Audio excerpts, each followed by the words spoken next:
Hello everyone, welcome to ISPCS home. और दोस्तों, इस वीडियो में हम घटना चक्र का पॉलिटी जो है दृष्टि पिक्टोरियल जो रिप्रेजेंटेशन होता है वो डिस्कस यहाँ पर करेंगे। और इसमें जो भी चीज़ दी हुई है उसको तो हम पढ़ेंगे ही, और साथ साथ जो है जो भी एक्स्ट्रा चीज़ें इसमें हो सकती है उसको हम डिस्कस करेंगे। तो पूरा पॉलिटी जो है यहाँ पर हम इसको रिवाइज करेंगे आज।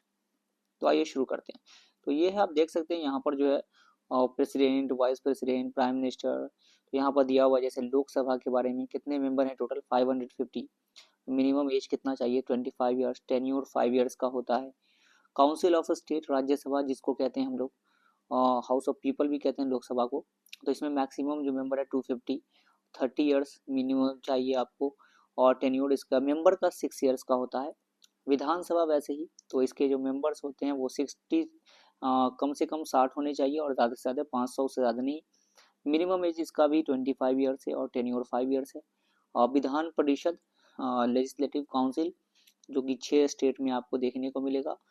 तो member can't be more than 1/3 of the Vidhan Sabha से ज़्यादा 1/3 से ज़्यादा नहीं होना चाहिए। मिनिमम एज इसमें 30 है और इसके भी मेंबर का जो है 6 ईयर का टेन्योर है। तो ये है इंडियन पॉलिटी का, जहाँ पर हम डिस्कस करेंगे। तो आइए शुरू करते हैं। जो पहला है इंडेक्सेस, यहाँ पर देख सकते हैं आप। तो कॉन्स्टिट्यूशनल डेवलपमेंट के बारे में, जैसे आप जानते हैं कि क्लाइव लाइट जो है उसने क्या किया था। तो रॉबर्ट क्लाइव ने क्या किया था, उसने जो है डुअल सिस्टम जो है बंगाल में इंट्रोड्यूस कर दिया था। बहुत ज़्यादा ही करप्शंस वगैरह जो है वो होने लगे थे बैटल ऑफ बक्सर के बाद, जो इलाहाबाद की ट्रीटी के थ्रू। और इसी में जो है कंपनी की हालत ख़राब हो गई थी और ब्रिटेन से जो है उसने पैसा मांगना चला गया था। तो कंपनी की एक्टिविटी को रेगुलेट करने के लिए सबसे पहली बार जो है रेगुलेटिंग एक्ट जो है वो लेकर आया। तो रेगुलेटिंग एक्ट 1773 में क्या क्या प्रोविजन था उसको हम यहाँ पर देखेंगे। तो passed by the British parliament, AIIMS क्या क्या था, टू एबोलिश करप्शन, जो मैंने भी बात किया, मल एडमिनिस्ट्रेशन, करप्शन वगैरह को, मल एडमिनिस्ट्रेशन को खत्म करना, जो कि बहुत ज़्यादा कंपनी में उस वक्त देखने को मिल रहा था, प्रिविलेंट इन कंपनी। प्रोविजंस क्या क्या थी, तो मद्रास प्रेसिडेंसी, बॉम्बे प्रेसिडेंसी, उनको जो है कलकत्ता के प्रेसिडेंसी के अंदर कर दिया गया। और गवर्नर ऑफ बंगाल को जो है गवर्नर जनरल ऑफ बंगाल जो है वो बना दिया गया। और सबसे पहले गवर्नर जनरल ऑफ बंगाल जो थे वो थे वॉरेन हस्टिंग। उसी तरह से इसमें प्रोविजन था फर्स्ट सुप्रीम कोर्ट जो है उसका एस्टैब्लिश करने का। और पहला सुप्रीम कोर्ट जो है 1774 में जो है वो एस्टैब्लिश किया गया, जिसके जो चीफ जस्टिस थे वो थे एलिजा एम्पे। तो ये चीज़ आपको देखने को मिलेगा 1773 के चार्टर एक्ट में। उसके बाद आया आपको पिट्स इंडिया एक्ट 1784। कुछ चीज़ें थी जिसको जो है आपको सही करने के लिए, पिट्स उस वक्त के प्रधानमंत्री थे ब्रिटेन के, उन्हीं के नाम पर ये एक्ट आया था। तो उसमें क्या है, increase in government control in the affairs of the company, establishment of control board, तो बोर्ड ऑफ कंट्रोल जो है उसकी एस्टैब्लिशमेंट की गई। Policy of non interference in the business of the company, ये भी इंट्रोड्यूस किया गया कि कंपनी के बिजनेस में किसी तरह का इंटरफेरेंस नहीं करेगी। The commercial and political function of the company we are separated from each other, तो कमर्शियल फंक्शन को और पॉलिटिकल फंक्शन को जो है दोनों को अलग कर दिया गया। बोर्ड ऑफ कंट्रोल और कोर्ट ऑफ डायरेक्टर जो है वो एस्टैब्लिश था और दोनों अलग अलग फंक्शन को देख रहा था। उसके बाद आता है एक्ट ऑफ 1786। तो इसमें क्या प्रोविजन था, governor general had the power to override the decisions of his council in special cases and to give effect to his decision। तो जो भी गवर्नर जनरल होंगे, इस वक्त लॉर्ड कॉर्नवालिस जो है उसको गवर्नर जनरल बना के भेजा गया था और उसी ने ये डिमांड किया था कि वो जो है काउंसिल के वो ओवर पावर होना चाहिए कि काउंसिल के डिसीजन को जो है वो ओवर पावर कर सकता है, ओवर राइट कर सकता है। और इसको कमांडर इन चीफ भी जो है वो बनाया जाए, और वो बनाया गया था। उसके बाद चार्टर एक्ट 1813 इंपॉर्टेंट था। It extended the companies monopoly of trade, तो इंडिया का जो है जो ट्रेड मोनोपोली था उसको एक्सटेंड किया गया इसका कंपनी का और 20 साल के लिए, except for T and trade with China. तो ये जो है इंडेड द कंपनीज मोनोपोली जो है उसको खत्म कर दिया गया इंडिया के साथ, और चाइना और चाय के साथ, इन दोनों के साथ जो है वो 20 साल तक जो है वो रहा अभी तक। वो 1833 में जो है वो भी खत्म हो जाएगा। लेकिन टी और चाइना के साथ जो है ट्रेड मोनोपोली अभी भी ईस्ट इंडिया कंपनी की ही बनी रही, लेकिन इंडिया के साथ जो है वो आपको मोनोपोली खत्म हो गई। Right to control over Indian territory and revenue for the next 20 years to the company दिया गया। For first time made provision to invest 1 lakh rupee per year on the education of Indians. तो पहली बार ये provision था कि Indians पे जो है 1 लाख रुपया जो है वो इन्वेस्ट किया जाएगा। और इसी टाइम में जो है क्रिश्चियन मिशनरी को जो है अलाउ किया गया कि क्रिश्चियनिटी को जो है आप प्रोपागेट कीजिए, फैलाइए इंडिया में। उसके बाद आया चार्टर एक्ट 1833, इंपॉर्टेंट है बहुत। The company's commercial privileges were closed down, मतलब पूरी तरह से जो है यहाँ पर मोनोपोली को खत्म कर दिया गया। अब जो है वो पूरी तरह से मोनोपोली खत्म हो गई, कोई भी कंपनी ब्रिटेन की आके यहाँ पर जो है वो ट्रेड कर सकती थी। Provision for the company to do only administrative work, तो कमर्शियल एक्टिविटी जो है इसकी खत्म कर दी गई। अब कहा गया कि आप जो है एडमिनिस्ट्रेशन का काम संभालिए। The governor general of Bengal now became the governor general of India, तो अब पूरे इंडिया उसके कब्जे में आ गया था, तो बंगाल के गवर्नर जनरल को क्या बना दिया, गवर्नर जनरल ऑफ इंडिया। और पहले गवर्नर जनरल कौन थे इंडिया के, William Bentinck. To enact law, a law member included in the governor general councils, Macaulay the first legal member, the legislative power were taken away from the Bombay and Madras presidencies। तो अब पहली बार जो है law officers भी appoint किया गया, और पहले जो है लीगल मेंबर जो कौन थे, तो वो थे मैकुले। इसी के नाम पर जो मैकुले मिनट जो है इंग्लिश लैंग्वेज का, वो हमें देखने को मिलता है।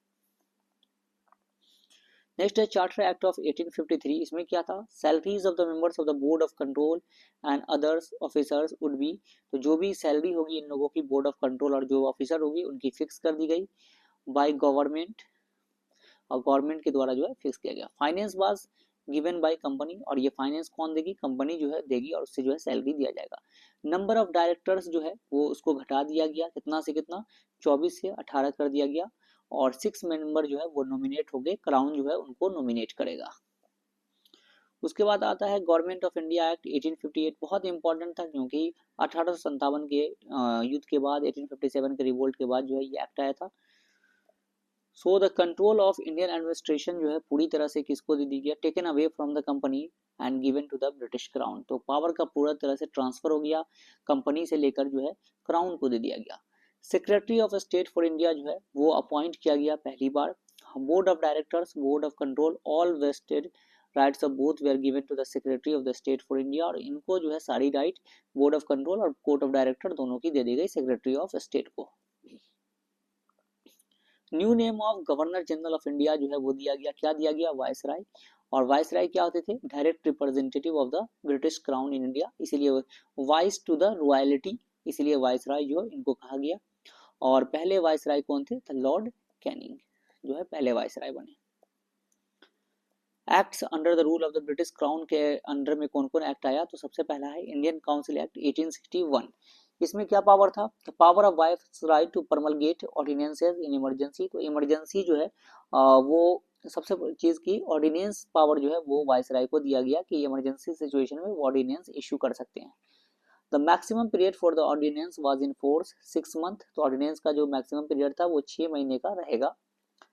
Empower the viceroy council to make laws, तो ये जो है वायसराय काउंसिल को ये पावर दे दिया गया कि आप जो है लॉ जो है ये बना सकते हैं।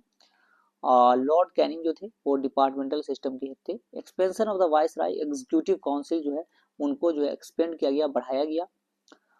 Province of Bombay and Madras, उनके पावर को जो है वो रिस्टोर किया गया। The legislative power to overrule the council if necessary, तो ये सारे जो है चीज इसमें प्रोविजन किया गया। उसके बाद आया Indian council act 1852। The members of the legislative council were empowered to express their views on the budget, तो यहाँ पर जो है कि आप अपने व्यूज जो है बजट पे जो है आप अपने व्यूज रख सकते हो, क्वेश्चन पूछ सकते हो, लेकिन आप जो है सप्लीमेंट्री काउंटर में क्वेश्चन नहीं पूछ सकते हो। Right to ask question in matter of public interest by giving 6 days prior notice to the members of the legislature, तो 6 दिन के पहले जो है आप उसको नोटिस देना होगा, और उसके बाद आप क्वेश्चन पूछ सकते हो, लेकिन जो भी जवाब मिला उसी से सेटिस्फाइड रहना पड़ेगा। The introduction of the electoral system eight limited scale, तो पहली बार जो है इलेक्शन वाला चीज देखने को मिला, बहुत लिमिटेड चीज थी, ऐसा कुछ इनडायरेक्ट या डायरेक्ट इलेक्शन नहीं हो रहा था। नेक्स्ट है इंडियन काउंसिल एक्ट 1909 जो है वो इंपॉर्टेंट है, मॉडल मिंटो रिफॉर्म एक्ट भी कहलाता है। सिस्टम ऑफ कम्युनल रिप्रेजेंटेशन, तो सेपरेट इलेक्टोरेट जो है वो मुस्लिम्स को दिया गया था इसमें। The member of the central legislative were not given the right to vote on the budget, तो यहाँ पर जो है बजट पे वोट करने के लिए जो है लेजिस्लेटिव मेंबर को अलाउ नहीं था। उसके बाद famous statement about Indian council act 1909, तो गांधी जी ने कहा दिस एक्ट डिस्ट्रॉयड अस, क्योंकि इसने जो है सबसे पहले जो है हिंदू मुस्लिम के बीच में एक बहुत बड़ी दीवार खड़ा कर दी। रैमसे मैकडोनाल्ड ने कहा this reform was an incomplete and short time compromise between democracy and bureaucracy, ये रैमसे मैकडोनाल्ड ने कहा। गवर्नमेंट ऑफ इंडिया एक्ट 1919 आया, अदर नेम इसका क्या है, Montagu Chelmsford reform act. It introduces dyarchy in the province, में जो है डायरकी सिस्टम लिया गया। First time the term responsible government जो है इसी में यूज किया गया। प्रोविंशियल सब्जेक्ट में डिवाइड किया गया इसको, जो दो सब्जेक्ट में प्रोविंस के जो सब्जेक्ट थे उसको दो पार्ट में, एक तो रिजर्व और एक transferred. Basics of the Montagu Chelmsford reform जो है क्या था। उसके बाद आया नेक्स्ट जो है गवर्नमेंट ऑफ इंडिया एक्ट 1935। इसमें जो ये बहुत इंपॉर्टेंट एक्ट था और खास करके कहा जाता है कि ये जो है इंडिया की जो कॉन्स्टिट्यूशन है उसका मैक्सिमम चीज जो है ये यहीं से लिया गया है। तो फेडरल पब्लिक सर्विस कमीशन जो है वो कॉन्स्टिट्यूट किया गया। Establishment of all India federation का प्रोविजन था। डायरकी जो है प्रोविंस से हटाकर सेंटर में ला दिया गया। ऑटोनोमी टू द प्रोविंस को ऑटोनोमी दी गई। रेस्पॉन्सिबल गवर्नेंस सेल्फ गवर्नमेंट जो है प्रोविंस को इंस्टेड ऑफ डायरकी रूल जो है वो खत्म किया गया। Expansion of communal and class electorate, तो और भी जो है उनको जो है कॉमनल रिप्रेजेंटेशन दिया गया। Importance form the base of the present constitutional structure of India, जो है उसका बेस रहा ये। बाइकैमरल सेंट्रल लेजिस्लेचर जो है वो किया गया। सबसे पहले बाइकैमरल जो है वो प्रोविंशियल लेजिस्लेचर आपको 1919 में मिलेगा। Separation of power in centre and province, मतलब जो लिस्ट आप देखते हो वो यहाँ से आया है। Establishment of federal court in 1937, इसी एक्ट के थ्रू था। Statement of Jawaharlal Nehru, a car with brakes but no engine, Jawaharlal Nehru ने कहा। Right to slavery, charter of slavery, incorporated as the directive principle of state policy, बहुत सारी चीजें जो है इसमें से डीपीएसपी में जो है आपको देखने को मिलेगा इंडियन कॉन्स्टिट्यूशन 1950 में। The government of India act 1935 was rejected in the Lucknow session of the Congress ने इसको रिजेक्ट कर दिया था। उसके बाद इंडियन इंडिपेंडेंस एक्ट 1947 आया। Establishment of two independent dominion, India and Pakistan, dividing undivided British India. Entered the British sovereignty over Indian princely state with effect from 15th August 1947. Right to make constitution to the constituent assembly of both the dominion. So 15 अगस्त से जो है sovereignty जो है British की खत्म हो गई और दोनों जो इंडिया पाकिस्तान को था कि अब अपना अपना कॉन्स्टिट्यूशन ड्राफ्ट कर सकते हैं। Freedom for both dominions to secede with the British commonwealth, से आप लोग हट भी सकते हैं। The post of secretary for state for India was abolish, तो जो सेक्रेटरी का पोस्ट 1858 में बना था उसको खत्म कर दिया गया। कुछ important fact, the first governor general of Bengal was Warren Hasting. The one who first got the power of the chief commander lord Cornwallis 1786 में। The one who first governor general of India was lord William Bentinck. Involvement of Indian representatives in law making to legislate was introduced by Indian Council Act 1861. For the first time, the term responsible government was used in 1919. The Reserve Bank of India was established by the Government of India Act 1935. The first demand for a constituent assembly was made the Swaraj party 1934, पहली बार जो demand किया गया constituent assembly का तो Swaraj party ने 1934 में किया। The first person who gave the idea of constitution of constituent assembly in India, तो सबसे पहले पर्सन कौन थे, इन्होंने ये आइडिया दिया था कि इंडिया में एक कॉन्स्टिट्यूएंट असेंबली बनना चाहिए, एम एन रॉय 1934 में। The national Congress demanded a constituent assembly first in 1934, Congress ने भी 1934 में ये डिमांड किया। The constituent assembly was elected by indirect election, जो है वो होकर इसको इलेक्ट किया गया था कॉन्स्टिट्यूएंट असेंबली को। नेक्स्ट है कॉन्स्टिट्यूएंट असेंबली, तो ये देखिए constituted by cabinet mission plan 1946 में इसको कॉन्स्टिट्यूट किया गया।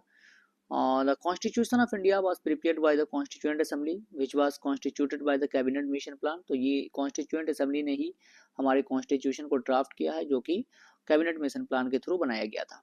टोटल जो वीमेन थी इसमें कितनी थी, 15 जो है वीमेन थी मेंबर। फर्स्ट मीटिंग कब हुआ था, तो 9 दिसंबर 1946 को, और सच्चिदानंद सिन्हा जो है इसके पहले प्रेसिडेंट थे। परमानेंट प्रेसिडेंट कौन बने, राजेंद्र प्रसाद। ठीक 2 दिन बाद मीटिंग हुई थी, मतलब 11 दिसंबर 1946 को। टोटल सेशन जो है इसके कितने हुए थे, 11 सेशन हुए। कॉन्स्टिट्यूशन अडॉप्टेड ऑन 26 नवंबर 1949 को जो है बन के तैयार हो गया, अडॉप्ट किया गया। और फाइनल मीटिंग 24 जनवरी 1950 को हुई थी। और उसके बाद कॉन्स्टिट्यूशन जो है वो हमारा फोर्स में कब आया, 26 जनवरी 1950 को, जो रिपब्लिक डे के तौर पे हम सेलिब्रेट करते हैं। कमिटी और चेयरमैन, तो सबसे पहले जो है आप देखिए ड्राफ्टिंग कमेटी के चेयरमैन कौन थे, डॉक्टर BR अम्बेडकर, और भी 6 लोग थे इनके साथ। डॉक्टर राजेंद्र प्रसाद किस किस कमेटी के चेयरमैन थे, committee on rules of procedure, steering committee, flag committee जो है उसके भी चेयरमैन डॉक्टर राजेंद्र प्रसाद ही थे। Sardar Patel provincial committee, committee on fundamental rights, committee on minorities and tribal and excluded areas, इसके जो चेयरमैन थे Sardar Patel. Jawaharlal Nehru union power committee, जहां पे भी यूनियन आए वो मोस्टली जवाहरलाल नेहरू ही थे। यूनियन कॉन्स्टिट्यूशन कमेटी, इसके भी चेयरमैन जवाहरलाल नेहरू थे। Result of assembly election, total seat 296 British India, तो कांग्रेस जो है 208 सीट पे जीती, मुस्लिम लीग 73 सीट पे, और 15 जो है कुछ इंडिपेंडेंट कैंडिडेट वो ले गए।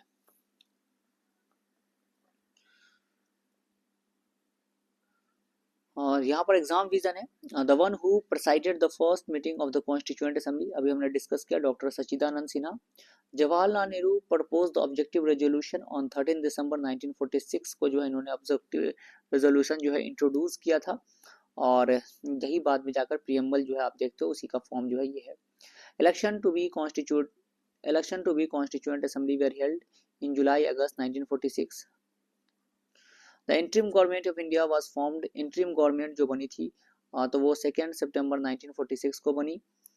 Indian constitution came into force on 26 January 1950 को जो है कॉन्स्टिट्यूशन फोर्स में आया। The total member in the constituent assembly were, तो टोटल मेंबर जो है वो कितने थे, तो 389 थे पार्टीशन से पहले, बाद में 299 बच गए पार्टीशन के बाद। ड्राफ्टिंग कमेटी 29 अगस्त 1947 को फॉर्म हुआ था, 29 अगस्त।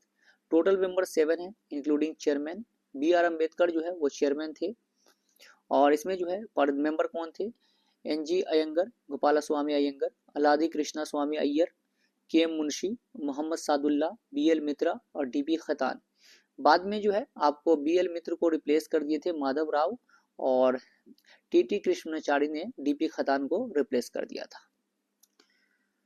The member of the constituent assembly were elected, तो कॉन्स्टिट्यूएंट असेंबली के मेंबर को किन्होंने कैसे इलेक्ट किया गया था, in the ratio of 1 representative per million person, तो पॉपुलेशन के बेसिस पे जो है उनको ये किया गया था, इलेक्ट किया गया था। Members of the cabinet missions were Pethick Lawrence, sir Stafford Cripps और AV अलेक्जेंडर जो है ये कैबिनेट मिशन के मेंबर थे, जिसमें पैथिक लॉरेंस जो है इसके चेयरमैन थे। Constituent assembly was Congress and Congress was India, said by, तो ये बात किसने कहा था कि constituent assembly was Congress and Congress was India, Granville Austin. The drafting committee was formed on, अभी हमने देखा 29 अगस्त 1947 को। Chairman of the ad hoc flag committee was doctor Rajendra Prasad, और ये जो है इंडियन नेशनल फ्लैग जो है हमने कब अडॉप्ट किया था, 22 जुलाई को 1947। First last governor general, general viceroy of India, तो Robert Clive governor of Bengal 1757 to 60 and 65 to 67। Warren Hastings 1772 to 1774 governor of Bengal, और 1774 से first governor general of Bengal बन गए। Lord William Bentinck 1828 to 1835 governor general of Bengal, 1833 to 1835 first governor general of India by the charter act of 1833। Canning 1856 to 58 governor general, और first viceroy of India 1858 to 1862। Lord Mountbatten 1947 to June 1948 last viceroy, first governor general of independent India.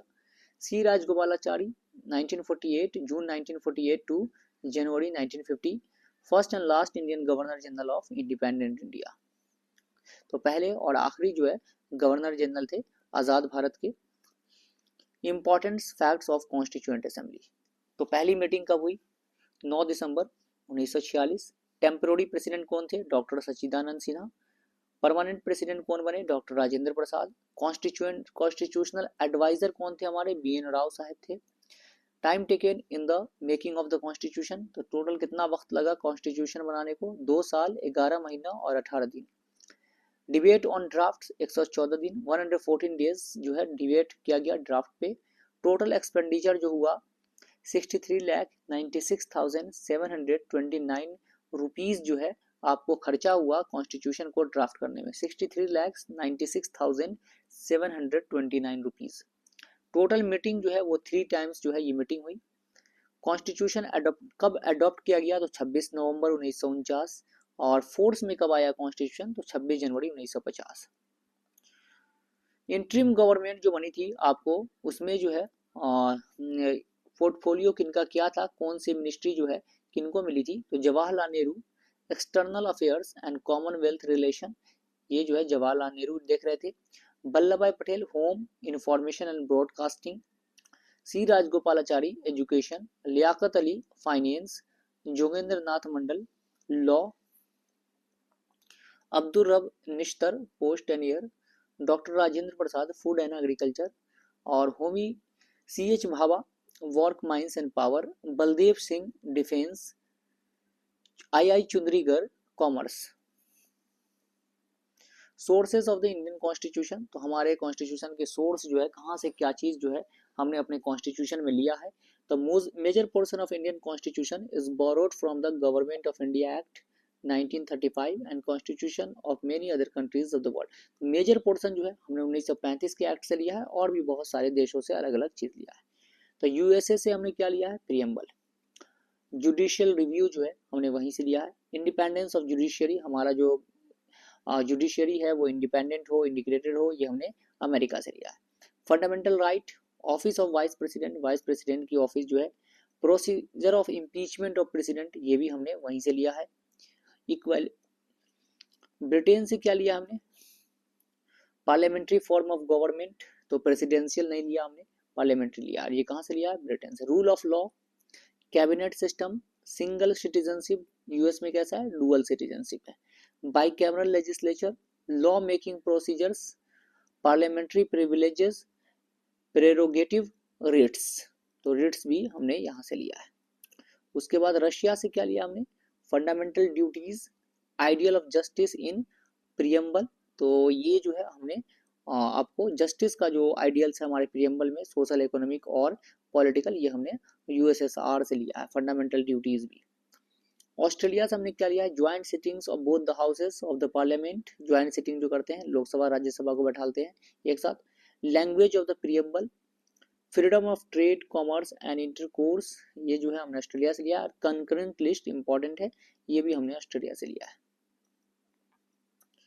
उसके बाद Canada से federal system with strong centre, तो federal system जो कि centre strong हो वैसा जो है हमने कनाडा से लिया है। Appointment of governors by the centre, तो गवर्नर की अपॉइंटमेंट सेंटर करेंगे, ये भी कनाडा से लिया है। Advisory jurisdiction of the Supreme court, जो एडवाइस देते हैं सुप्रीम कोर्ट, वो भी जुरिस्डिक्शन हमने कनाडा से लिया है। Residuary power to be vested in the centre, तो ये जो 3 लिस्ट के बाद जो पावर बचता है वो सेंटर को जाएगा, ये भी हमने कनाडा से लिया है।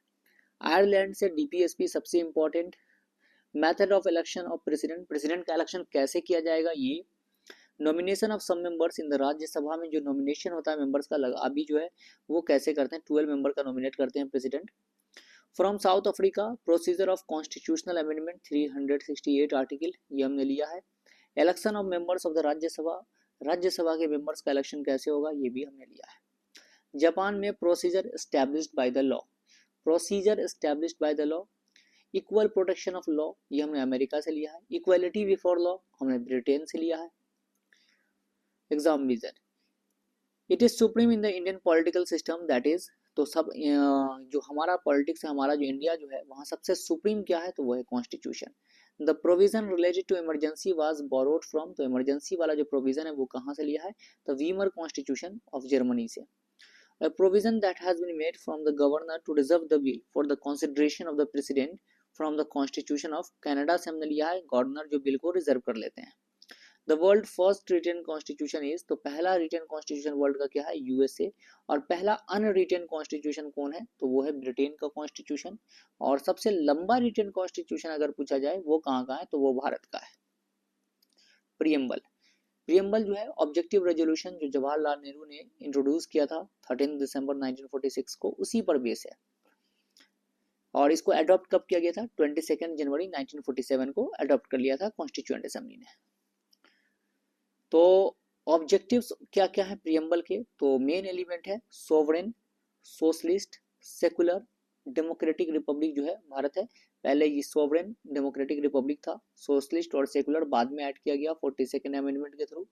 जस्टिस 3 तरह की बात करता है, सोशल, इकोनॉमिक और पॉलिटिकल। इक्वलिटी 2 तरह की है, स्टेटस और अपॉर्चुनिटी की बात करता है। लिबर्टी आपको 5 तरह की मिलेगी। लिबर्टी किसकी? थॉट की, एक्सप्रेशन की, फेथ की, बिलीफ की और वर्शिप की। आप कुछ भी किसी भी को वर्शिप कर सकते हो, पूजा कर सकते हो, इबादत कर सकते हो। Words included in the preamble by 42nd constitutional amendment 1976 के थ्रू कौन सा वर्ड आया प्रियम्बल में? तो सोशलिस्ट, सेकुलर और integrity. Decision of supreme court on preamble, तो ये पार्ट ऑफ कॉन्स्टिट्यूशन है या नहीं है? प्रियम्बल ने क्या कहा? तो प्रियम्बल के बारे में supreme court accepted in SR Bommai versus union of India जो है, और उसके बाद केशवानंद भारती जो है पहले जो है 1960 में बेरूबारी केस में जो है कहा था कि ये पार्ट ऑफ कॉन्स्टिट्यूशन नहीं है। बाद में बोमई के पहले जो केशवानंद भारती 1973 में कहा कि ये पार्ट ऑफ कॉन्स्टिट्यूशन है प्रियम्बल। बाद में एसआर बोमई केस जो है 1995 में कहा कि ये जो है integral part of the constitution है। It is heart and soul of the constitution, that is heart and soul जो है वो कौन है? प्रियम्बल है। The preamble as political horoscope of Indian constitution was called, तो इसको प्रियम्बल को पॉलिटिकल हॉरोस्कोप किसने कहा था? के एम मुंशी ने। B R Ambedkar has called the heart and soul of the articles of the Indian constitution, that is right to constitutional remedies article 32। अगर heart and soul सिर्फ पूछा जाए तो प्रियम्बल है, अगर कहा जाए बी आर अम्बेडकर ने जो है किसको हार्ट एंड सोल कहा है, तो वो जो है आपको कॉन्स्टिट्यूशनल रेमेडी जो आर्टिकल 32 है उसको कहा है। ये क्वेश्चन अभी मेंस में इस बार बीपीएससी के 17th मेंस में आया भी था।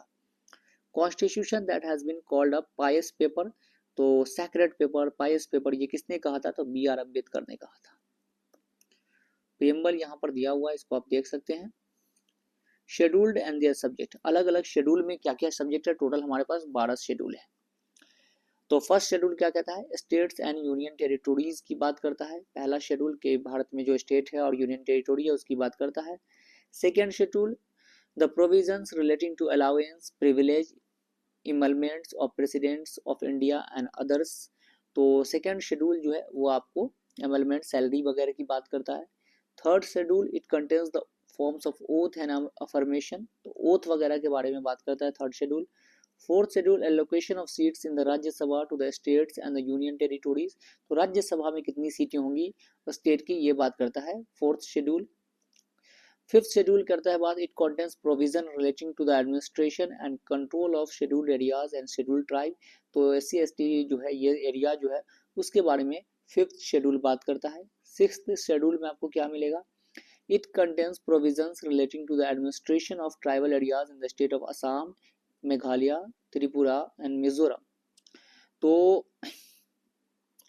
ये जो सिक्स शेड्यूल है वो 4 स्टेट के बारे में बात करता है। कौन कौन? असम, मेघालय, त्रिपुरा और मिजोरम में जो ट्राइबल एरियाज है उसके बारे में, उसके एडमिनिस्ट्रेशन के बारे में बात करता है। तो AMTM।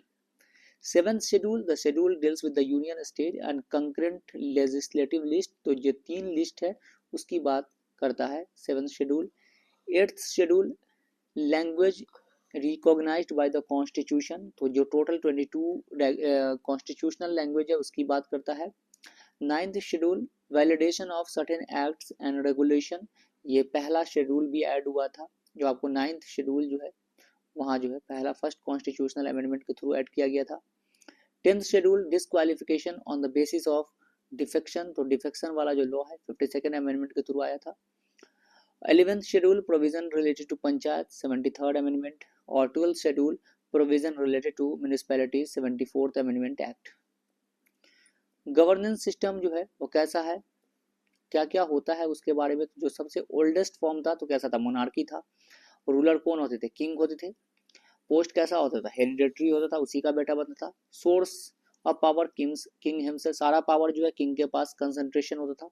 जैसे कि आज के दौर में कैसा है? सऊदी अरब है, यूएई है, कतर है, ओमान है। मॉडर्न फॉर्म में कौन है? डेमोक्रेसी, रूलर जो है चूज किया जाता है, रूलर जनता के द्वारा। प्राइम मिनिस्टर या प्रेसिडेंट हो सकते हैं कहीं भी। Post based on merit, source of power public होता है, एग्जाम्पल यूएस, ब्रिटेन, इंडिया, ये सब। Main form of democratic system of government, तो दो तरह का जो है मेन फॉर्म है, एक तो प्रेसिडेंशियल है, एक प्राइम मिनिस्टरशिप है। पार्लियामेंट्री फॉर्म ऑफ गवर्नमेंट है, तो पहले प्रेसिडेंशियल जो है वो क्या होते हैं, हेड ऑफ द स्टेट और हेड ऑफ द गवर्नमेंट, दोनों कौन होता है, प्रेसिडेंट होता है। ये de facto head of the state भी होता है और हेड ऑफ द गवर्नमेंट भी होता है। बेस्ट एग्जांपल है कौन, यूएस। यहाँ पे जो है आपको हेड ऑफ द स्टेट जो है और हेड ऑफ द गवर्नमेंट दोनों अलग अलग होता है। पार्लियामेंट्री में हेड ऑफ द स्टेट कौन होते हैं, प्रेसिडेंट और किंग, और हेड ऑफ द गवर्नमेंट जो है प्राइम मिनिस्टर होते हैं। प्रेसिडेंट नॉमिनल हेड होता है और ये जो है डिफैक्टो हेड जो है, वैसे हेड ऑफ द स्टेट जो है वो कौन होता है, प्राइम मिनिस्टर ही होता है। बेस्ट एग्जांपल है ब्रिटेन और इंडिया जो है, आप इसको देख सकते हो।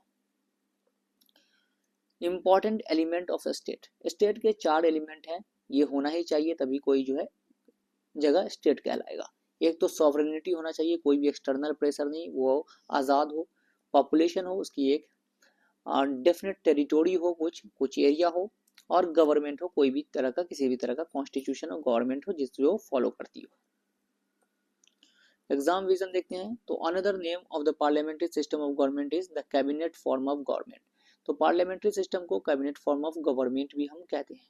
Another name for the presidential form of government is the presidential government system भी इसको कहा जाता है। The country which is considered the originator of parliamentary form of government is, तो कहाँ से पार्लियामेंट्री फॉर्म ऑफ गवर्नमेंट शुरू हुई थी, तो ब्रिटेन से। The only source of power in India is the people, we the people of India, हमारा preamble start ही होता है। तो पावर कौन सा है, तो जो लोग हैं वही है यहाँ का source of power. India is a republic, that means India Republic है, इसका मतलब क्या है कि इंडिया के हेड ऑफ द स्टेट जो है वो इलेक्टेड है, जो कि ब्रिटेन में नहीं है, ब्रिटेन में रिपब्लिक नहीं है। Indian federalism is called cooperative federalism, तो इंडियन फेडरलिज्म को कोऑपरेटिव फेडरलिज्म किसने कहा था, तो ग्रैनवाइल ऑस्टिन ने। India is called a quasi federal किसने कहा था, तो केसी वियरे ने। देखिए क्वासी फेडरल केसी वियरे और cooperative federalism Granville Austin. National symbol, तो सबसे पहले ट्राई कलर की बात करते हैं, तो इसको डिजाइन किसने किया था, पेंगली वेंकैया। लेंथ ब्रेथ रेशियो कितना है, 3:2। अडॉप्ट कब किया गया था, 22 जुलाई 1947 को जो है अडॉप्ट किया गया था इसको। कलर ऑफ स्ट्रिप्स, तो पहला तो सैफ्रॉन है, केसरिया रंग। Symbol of strength and courage, ताकत का प्रतीक है। White, symbol of peace and truth, शांति का। Green, symbol of fertility growth, तो ग्रीन जो है ग्रीनरी का ग्रोथ का सिंबल है। उसमें व्हील है जिसके कलर जो है वो ब्लू है। टोटल 24 जो है आपको स्पोक मिलेगा। सिंबल के ऑफ जस्टिस एंड प्रोग्रेस की कंटिन्यूसली जो लाइफ चल रही है। Ashokan pillar taken from Sarnath, Sarnath का जो है अशोकन पिलर लिया गया है सारनाथ से, जो कि हमारा नेशनल एम्बलम है।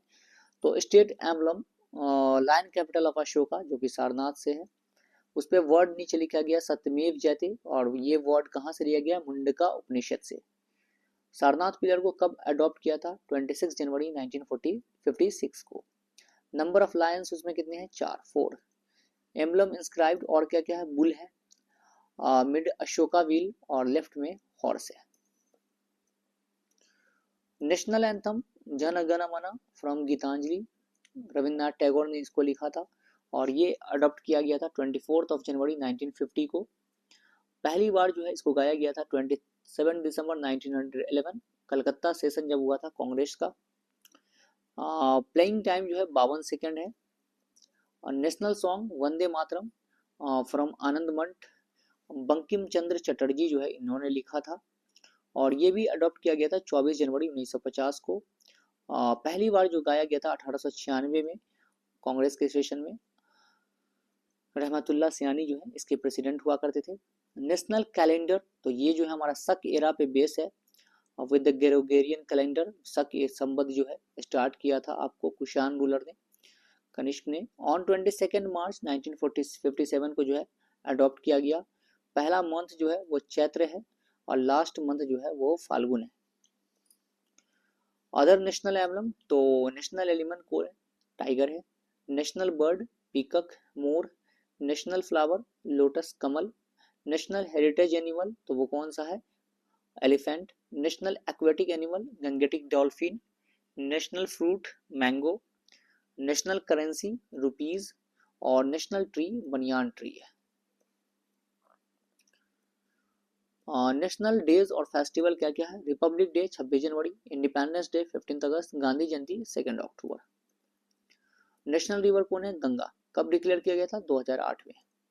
मिसलेनियस में देखें तो जोनल काउंसिल और उसका हेडक्वार्टर कहाँ है? तो ईस्टर्न जोनल काउंसिल का हेडक्वार्टर कहाँ है? कलकत्ता।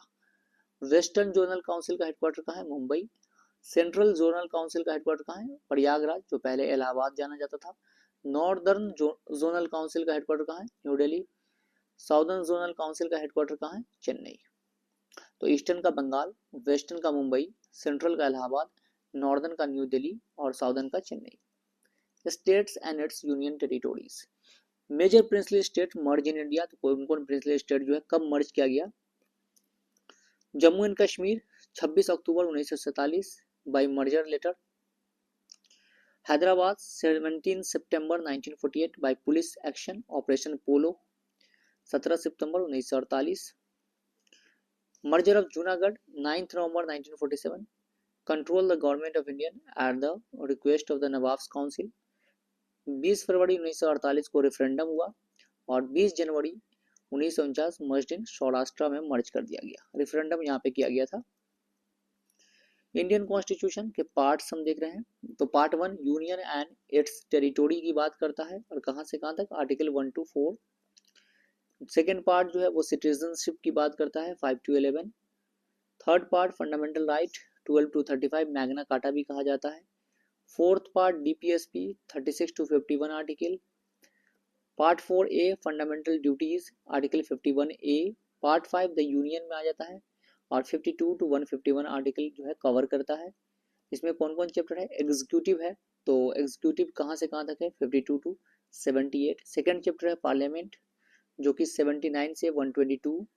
थर्ड चैप्टर है legislative power of the president 123 article. The union judiciary जो है वो है 124 से 147 आर्टिकल और कैग जो है वो है आपको 148 to 151। पार्ट 6 स्टेट्स की बात करता है 152 to 237 आर्टिकल। जनरल जो है वो 152 से 237। एग्जीक्यूटिव जो है आपको 153 से 167 तक मिलेगा। The state legislature 168 to 212। Legislative power of the governor 213। High court for states 214 to 231। Subordinate court 233 to 237। Part 7 repeal कर दिया गया है। पार्ट 8 द यूनियन टेरिटोरी की बात करता है 239 से 241 आर्टिकल। पार्ट 9 द पंचायत की बात करता है 243 से 243O। Part 9A the municipalities 243P to 243ZZ। Part 9B जो है वो कोऑपरेटिव सोसाइटी की बात करता है 243ZH to 243ZT। Part 10 the schedule and tribal areas 244 से लेकर 244A। Part 11 relations between the union and states 245 से 263। लेजिस्लेटिव रिलेशन कहाँ से कहाँ तक है? 245 से 255 आर्टिकल और एडमिनिस्ट्रेटिव रिलेशन 255 से 263। Part 12 finance property contracts and suits की बात करता है 264 से 300A तक। चैप्टर 1 फाइनेंस 264 से 291। बोरोइंग 292 से 293। चैप्टर 3 जो है वो प्रॉपर्टी कॉन्ट्रैक्ट्स की बात करता है contracts rights liabilities obligation and suits 294 से 300। राइट टू प्रॉपर्टी 300A बाद में लिया गया था इसको। Trade and commerce and intercourse with in the territory of India 308 से 323 part 13। Part 14 services under the union and the states पहला है सर्विसेज 308 से 304। पब्लिक सर्विस कमीशन 315 से 323। पार्ट 14 है ट्राइब्यूनल्स की बात करता है 323A 323B। पार्ट 15 इलेक्शन 324 से 329। Part 16 special provisions relating to certain classes 330 से 342A। पार्ट 17 ऑफिशियल लैंग्वेज 343 से 351। Part 1 language of the union 343 से 344। पार्ट 2 रीजनल लैंग्वेज 345 से 347। Language of the Supreme court, high court, etc 348 to 349. Part 4 special directives 350 351. Part 18 emergency provision 352 से 360. Part 19 miscellaneous 360 to 367. Part 20 amendment of the constitution 368. Part 21 temporary, transitional and special provisions 369 to 392. Short title commencement authoritative text in Hindi and repeals part 22 है 393 से 395. Linguistic provinces state reorganisation commission और committee जो है ये कब बना? तो सबसे पहले जो है लिंग्विस्टिक प्रोविंसेस कमीशन कॉन्स्टिट्यूटेड इन 1948 में जो है इसको कॉन्स्टिट्यूट किया गया था. इसके चेयरमैन थे एस के धार और इन्होंने रिपोर्ट सबमिट किया 1948 में. State were formed on the basis of the administrative convenience not on linguistic basis. तो एडमिनिस्ट्रेटिव के बेसिस पे स्टेट बनाया गया, लैंग्वेज के बेसिस पे नहीं.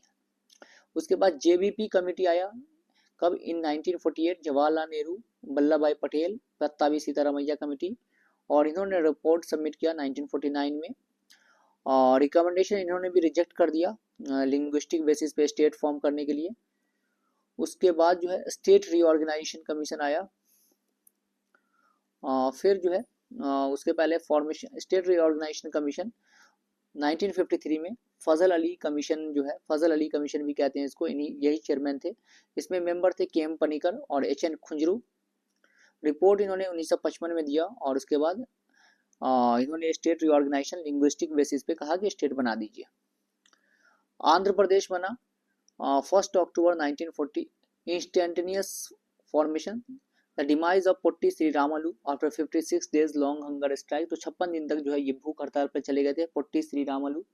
उसके बाद 1 अक्टूबर 1993 को जो है आंध्र प्रदेश फॉर्म किया गया. स्पेशलिटी क्या थी कि पहला जो है लैंग्वेज के बेसिस पे स्टेट बना. First state of India formed on linguistic basis. Division Telangana separated on 2 जून 2014 में जो है तेलंगाना आंध्रा से अलग हो गया. तमिल से अलग हुआ था Andhra, Telugu people. Andhra Pradesh first. Dates of formation of different state. Andhra Pradesh 1 अक्टूबर 1953. गुजरात 1 मई 1960. महाराष्ट्र भी हुआ सेम डे. नागालैंड 1 दिसंबर 1963. हरियाणा 1 नवंबर 1966. हिमाचल प्रदेश 25 जनवरी 1971. मेघालय 21 जनवरी 1972. मणिपुर 21 जनवरी 1972. त्रिपुरा 21 जनवरी 1972. सिक्किम 16 मई 1975. मिजोरम 20 फरवरी 1987. अरुणाचल प्रदेश 20 फरवरी 1987. गोवा 30 मई 1987. छत्तीसगढ़ 1 नवंबर 2000. झारखंड 15 नवंबर 2000 बिहार से अलग हुआ. तेलंगाना 2 जून 2014 आंध्र प्रदेश से अलग हुआ. अब आते हैं सिटीजन नागरिकता, सिटीजनशिप. तो सिटीजनशिप जो है वो क्या क्या है, तो ये पार्ट 2 में मेंशन है और आर्टिकल 5 to 11 जो है आपको देखने को मिलेगा. प्रोविजन ऑफ सिंगल सिटीजनशिप है. There are 2 types of people in India. 2 तरह के लोग हैं, सिटीजन और फॉरेनर. तो 2 तरह के फॉरेनर होते हैं, एक तो फ्रेंडली और एक एनिमी. जिससे वार होता रहता है उसको कहते हैं enemy foreigner. Important facts. The regulation of right to citizenship by the parliament by law is provided under article 11. तो जो ये रेगुलेशन है सिटीजनशिप का ये आर्टिकल 11 में मेंशन है. Indian citizenship act 1995 was passed by parliament. तो 1955 जो है आपको इंडियन सिटीजनशिप एक्ट कब पास किया गया? पार्लियामेंट ने पास किया था 1955. The right under article 15, 16, 19, 29 and 30 are available only to citizen. तो ये जो आर्टिकल में है 15, 16, 19, 29, 30 ये सिर्फ सिटीजन को अवेलेबल है. Dual citizenship, separate citizenship for state system has been adopted in America and Switzerland में डुअल सिटीजनशिप है. और related facts. There is a provision regarding the right to citizenship of some person migrating to India from Pakistan. Under article 6 में कहा गया है कि कोई जो है पाकिस्तान से जो है आते हैं इंडिया तो उनको सिटीजनशिप दिया जाएगा. There is a provision regarding the right of citizens of some person migrating from India to Pakistan. जो इंडिया से पाकिस्तान गए और फिर वापस आ गए तो उनको भी जो है सिटीजनशिप दिया जाएगा. There is a provision regarding the citizenship of certain person of Indian origin residing outside India. तो इंडियन ओरिजिन के पर्सन जो बाहर रह रहे हैं उनके लिए है। Article 8, when a person voluntary becomes a citizen of foreign state his Indian citizenship automatically cease under. Article 9, तो आर्टिकल 9 जो अगर कोई पर्सन दूसरे स्टेट का सिटीजनशिप ले लेता है या वॉलंटरी जो है तो उसका जो है खत्म हो जाएगा। आर्टिकल 9 कहता है fundamental right enjoyed by foreigner as well as citizen, जो सभी के लिए अवेलेबल है। आर्टिकल 14, आर्टिकल 20, 21, 21A, आर्टिकल 22, 23, 24, 25, 26, 27, 28 और 32 ये फॉरेनर और सिटीजन दोनों के लिए अवेलेबल है। फंडामेंटल राइट टोटल 6 है। टोटल कितने हैं? 6 है और इसको मैग्ना कार्टा भी कहा जाता है। राइट टू इक्वालिटी पहले 7 से, बाद में जो है इसको 44th कॉन्स्टिट्यूशनल अमेंडमेंट के थ्रू जो है राइट टू प्रॉपर्टी को हटा दिया गया।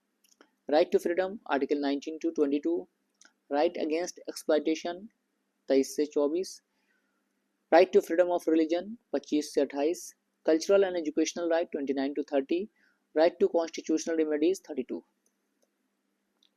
Important facts, parliament can create new states by simple majority से जो है अलग स्टेट बना सकता है पार्लियामेंट, जो कि अभी आपने देखा कि तेलंगाना को अलग कर दिया गया। This is the right to merge any state under the Indian state is parliament, तो किसी स्टेट को मिला देना वो भी पार्लियामेंट कर सकता है। The number of seat reserve for union territories in the Lok Sabha, तो यूटी को कितने सीट हैं? 20। The number of states and union territory formed on 1 November 1956 by the recommendation of state reorganisation commission was, तो कितने ने स्टेट रीऑर्गेनाइजेशन कमीशन ने recommend किया था और कितने बने थे? तो 14 स्टेट और 6 यूनियन टेरिटोरी जो है बनाया गया था। 16 स्टेट और 3 यूटी की उन्होंने रिकमेंडेशन दी थी।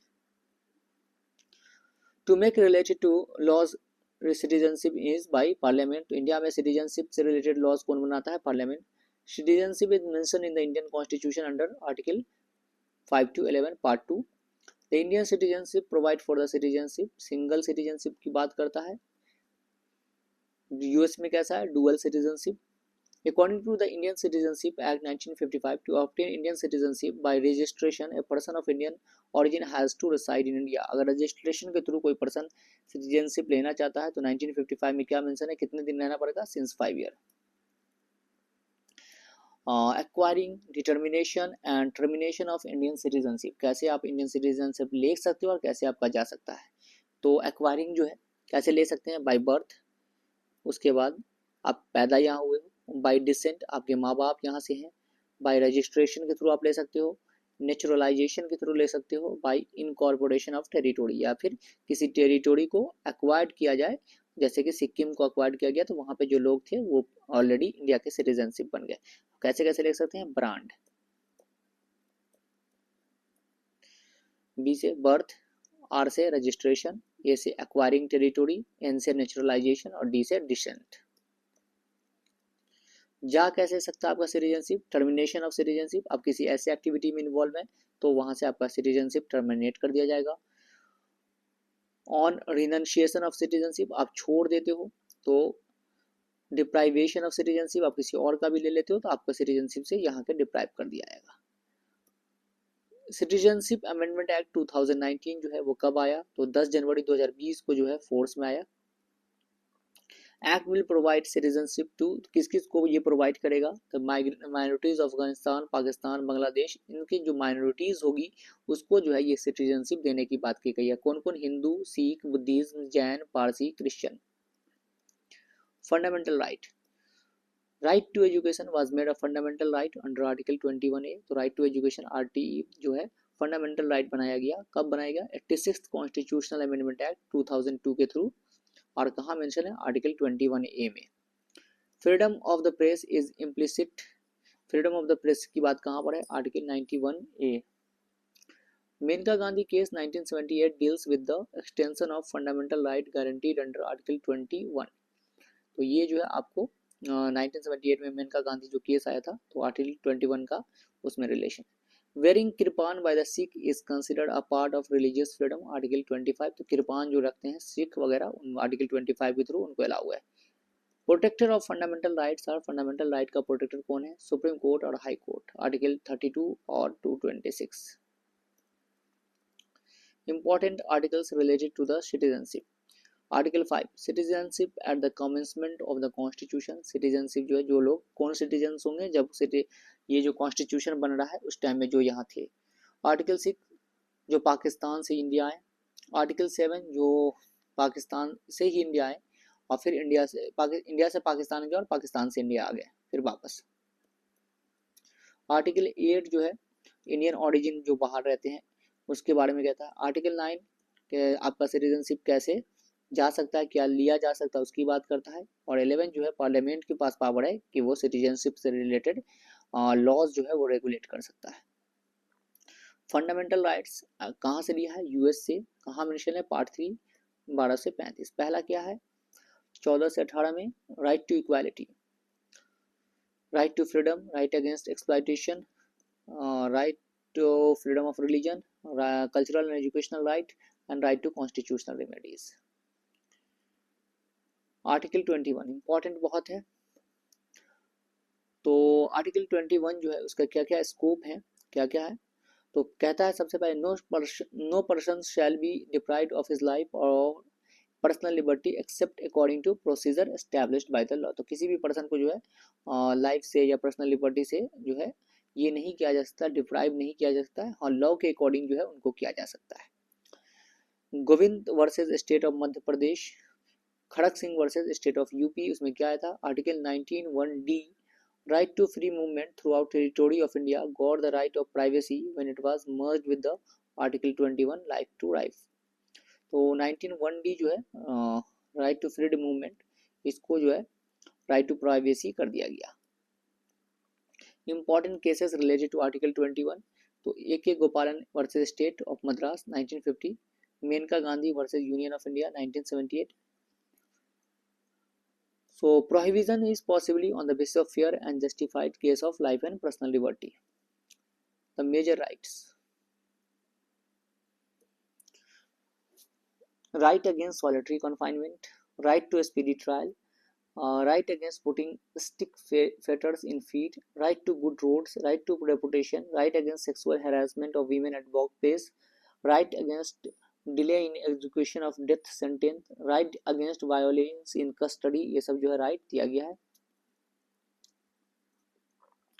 Right to choose life partner under article 19 and 21, ये भी है, आपको लाइफ पार्टनर चूज कर सकते हैं।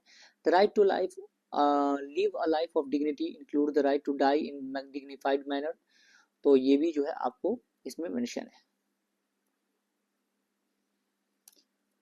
रिलेटेड आर्टिकल 45 ऑफ पार्ट 4 जो है उससे कैसे रिलेटेड है आपको 21, तो provision for early childhood care and education by the state for children up to the age of 6 year, जिसको ऐड किया गया बाद में 86 कॉन्स्टिट्यूशनल अमेंडमेंट एक्ट के थ्रू जो है ऐड किया गया 6 to 14 years free education. Article 51A के फंडामेंटल ड्यूटीज में भी इसको इनकॉर्पोरेट किया गया है, तो ये गार्जियन की ड्यूटी है कि बच्चों को जो है ये प्रोवाइड किया जाए। उसके बाद right to life, protection of life, right to health है, medical assistance to the injured by a doctor, right to women, right of women to live with dignity, right to privacy, ये सब जो है आपको फंडामेंटल राइट है article 21 में। Right not to go out of state, right to free legal aid, right to shelter, right to travel abroad, ये सब भी आपके राइट हैं। आर्टिकल 14 क्या कहता है, equality before law and equal protection of law. ये जो इक्वलिटी बिफोर लॉ है ये ब्रिटेन का कॉन्सेप्ट है और equal protection of law US का कॉन्सेप्ट है। Article 15 prohibition of discrimination on ground of religion, race, caste, sex और प्लेस ऑफ वर्थ, ये एजुकेशन में बात करता है। Article 16 equality of opportunity in matters of public employment, तो ये 16 में जो है आपको इसी तरह के डिस्क्रिमिनेशन को प्रोहिबिट किया गया है एम्प्लॉयमेंट में। आर्टिकल 17 अनटचेबिलिटी को एबोलिश की बात करता है। आर्टिकल 18 टाइटल एबोलिश करता है। आर्टिकल राइट टू फ्रीडम जो है आपको article 19, total 6 type of freedom जो है including freedom of expression, freedom of speech, ये सब जो है आपको आर्टिकल 19 में मिल जाएगा। Right to movement, freedom of occupation. Article 20 protection in respect of conviction और ऑफेंसेस, तो जो भी आपको कन्विक्ट अगर आप होते हैं ऑफेंस में तो उसमें आपको क्या क्या प्रोटेक्शन मिलेगा वो मेंशन है। Article 21 protection of life and personal liberty, ये इसकी बात करता है। Article 22 protection against arrest and detention in certain cases, तो अरेस्ट वगैरह जो है उसमें जो भी चीज़ें आपको क्या क्या राइट मिलेगी जैसे कि आपको जो है कितने टाइम के बाद जज के पास लिया जाए, 24 घंटे में जज के पास ले जाना है, मजिस्ट्रेट के पास, आपको लीगल एड जो है बताना है, आपकी क्या क्या क्राइम है वो इन्फॉर्म करना है। So article 19(1)(a right to freedom of speech and expression की बात करता है। 19 जो है उसमें क्या क्या है, right to assemble peacefully and without arms 19(1)(b), 19(1)(c) right to form association और यूनियंस की बात करता है। 19(1)(d) right to move freely throughout the territory of India, कहीं भी आप जा सकते हो। Right 19(1)(e) right to reside and settle in any part of the territory of India, कहीं भी रह सकते हो, कहीं भी सेटल हो सकते हो। 19(1)(g) right to practise any profession और to carry out any occupation, trade और बिजनेस, कुछ भी आप कर सकते हो, कोई भी बिजनेस कर सकते हो, लेकिन सभी के साथ रीजनेबल रिस्ट्रिक्शन है। Right against exploitation, article 23 prohibition of traffic in human beings and forced labour, जो है आपको फोर्स्ड लेबर, बेगार, इन सब से बचाता है। Article 24 prohibition of employment of children under the age of 14 in factories, तो ये जो इम्पोर्टेंट है, आपको चिल्ड्रेन जो है 14 साल से नीचे फैक्ट्री में काम नहीं करेंगे। Right to property prior status, fundamental right under article 19(1)(f) में जो है ये मेंशन था, बाद में हटा दिया गया, and article 31 of the constitution. Present status इसका कैसा है राइट टू प्रॉपर्टी का, legal right mention in article 300 of the Indian constitution, 300A में जो है अब है लीगल राइट के तौर पे mention. Related constitutional amendment 44th जो है उसके थ्रू हटाया गया था, 44th 1978। आर्टिकल 32 में 5 रेट की बात करता है, habeas corpus, let's have the body, mandamus, certiorari, prohibition और quo warranto. Right to religious freedom, आपको जो है आर्टिकल 25 है, freedom of conscience and free professions, practice and propagation of religion, आप जो है अपने रिलीजन को प्रैक्टिस कर सकते हो, प्रोफेस कर सकते हो, प्रोपागेट कर सकते हो। Article 26 freedom to manage religious affairs, आप अपने रिलीजियस अफेयर्स को मैनेज कर सकते हैं। Article 28 freedom as to attendance at religious instruction और religious worship in certain educational institution, अगर रिलीजियस इंस्टीट्यूशन है आप उसमें रिलीजियस एक्टिविटीज, रिलीजियस एजुकेशन दे सकते हैं। Article 27 freedom as to payment of taxes for promotion of any particular religion, तो कोई रिलीजन आप प्रमोट कर रहे हो उसमें जो है टैक्सेस वगैरह से आपको एग्जेम्प्ट कर दिया जाएगा। Cultural and educational right, article 29 protection of interest of minorities के इंटरेस्ट को प्रोटेक्ट करता है। Article 30 right of minorities to establish and administer educational institution, तो माइनॉरिटीज अपने एजुकेशनल इंस्टीट्यूशन एस्टैब्लिश कर सकते हैं, उसको एडमिनिस्टर कर सकते हैं। On the declaration of national emergency, अगर हो जाए तो क्या क्या होगा फंडामेंटल राइट के साथ, आर्टिकल 358 आर्टिकल 19 ऑटोमेटिकली सस्पेंड हो जाएगा आर्टिकल 358 के through. Article 359 other fundamental right suspended by the president, president जो है आर्टिकल 359 के थ्रू सस्पेंड कर देंगे। Article 44 constitutional amendment, suspension of articles 20 and 21, तो ये जो है अभी अब सस्पेंड नहीं होगा, 20 और 21 वैसे ही रहेगा। The Supreme court produce the important facts है, the Supreme Court propounded the principle of the basic structure of the Constitution in Kesavananda versus Kerala state 1973 में जो है बेसिक स्ट्रक्चर वाला जो कॉन्सेप्ट है सुप्रीम कोर्ट ने दिया था। Right to education act 2009 came into force, तो ये जो है कब फोर्स में आया, तो 1 April 2010। The Supreme Court has held the right to information enshrined, right to information कहाँ है, RTI in article 19(1)(a of the constitution. Under the direct imprisonment act of a person can be imprisoned without trial for 3 month तक जो आप किसी को imprison कर सकते हो बिना ट्रायल के। No accused can be compelled to be witness against himself, it's provisioned in the article 23 of the constitution। तो 20 क्लॉज 3 में जो है कि किसी भी जो एक्यूज है उसको अपने अगेंस्ट विटनेस के तौर पे नहीं खड़ा किया जा सकता है, कंपेल नहीं किया जा सकता है। Under the term Hindu used in article 25 of the Indian constitution includes Buddhist, Jains and Sikhs. Bonded labour abolition act passed by the Indian parliament, तो बॉन्डेड लेबर एबोलिशन एक्ट जो है पार्लियामेंट ने कब पास किया, 1976 में। नेक्स्ट जो है हमारा डीपीएसपी है, तो उसको हम देख लेते हैं। तो फंडामेंटल राइट और डायरेक्टिव प्रिंसिपल जो है डिफरेंस क्या है दोनों में, तो mention in part 3 of the constitution और डीपीएसपी पार्ट 4 में है। Inspired by the constitution of America, Ireland से लिया गया है। निगेटिव इन्फोर्सिएबल, मतलब इन्फोर्सिएबल है, कोर्ट आपको इसको इन्फोर्स करेगी। पॉजिटिव नॉट इन्फोर्सिएबल, इनफोर्सिएबल नहीं है। एस्टैब्लिशमेंट ऑफ पॉलिटिकल डेमोक्रेसी, और ये जो है सोशल और इकोनॉमिक डेमोक्रेसी को इस्टेब्लिश करती है। Legislation is not required for implementation, legislation required for implementation, आपको इसको रूल बनाने के लिए और आपको लेजिस्लेशन बनाना पड़ेगा, लॉ बनाना पड़ेगा। The concept of directive the concept of welfare state is included in the Indian Constitution। तो welfare state का जो concept है वो कहाँ है, DPSP में है। The Equal Remuneration Act was passed in the Parliament, तो equal wages वाला जो है 1976 में पास किया गया था। This is provision for equal means and livelihood for all citizens, men and women, equal means and livelihood, Article 39A में जो है वो mention है। The ownership and control of the material resource of the community and so distributed as best to serve the common good in mention in Article 39B. The operation of economic system does not result in the concentration of wealth and means of production to the common detriment is mentioned in Article 39C.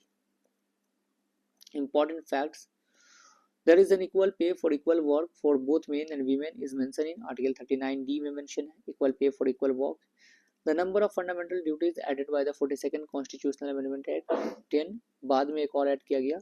11th duty was added by 86th 2002, और the total number of members in the Swan Singh Committee including the chairman was 12, तो इन्होंने ही recommend किया था fundamental duties के लिए। The name of the committee constituted to make the effective the fundamental duties, J.C. Verma Committee in 1999। Fundamental duties 51A में है, it shall be the duty of every citizen of India, क्या क्या duties है, to abide by the constitution and respect the ideals and institution, the national flag and the national anthem, इसका respect करना है।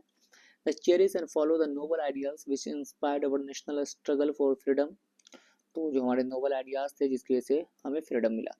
To uphold and protect the sovereignty, unity and integrity of India. चौथा क्या है, to defend the country and render national service when called upon to do so, to promote harmony, ये सारे जो है आपको फंडामेंटल ड्यूटीज है। बाद में ये लास्ट वाला ऐड हुआ था 6 to 14 ईयर्स के जो बच्चे हैं उनको फ्री एंड कंपल्सरी एजुकेशन के लिए।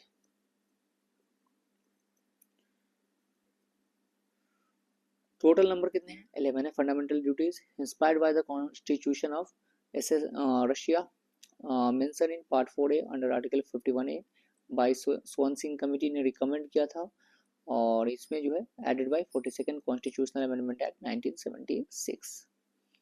तो ये जो है हमारा ड्यूटीज तक था जिसको हमने डिस्कस किया, और आगे जो प्रेसिडेंट है और स्टेट का जो पार्ट है उसको हम नेक्स्ट वीडियो में डिस्कस करेंगे। तो अभी के लिए फिलहाल इतना ही, थैंक यू।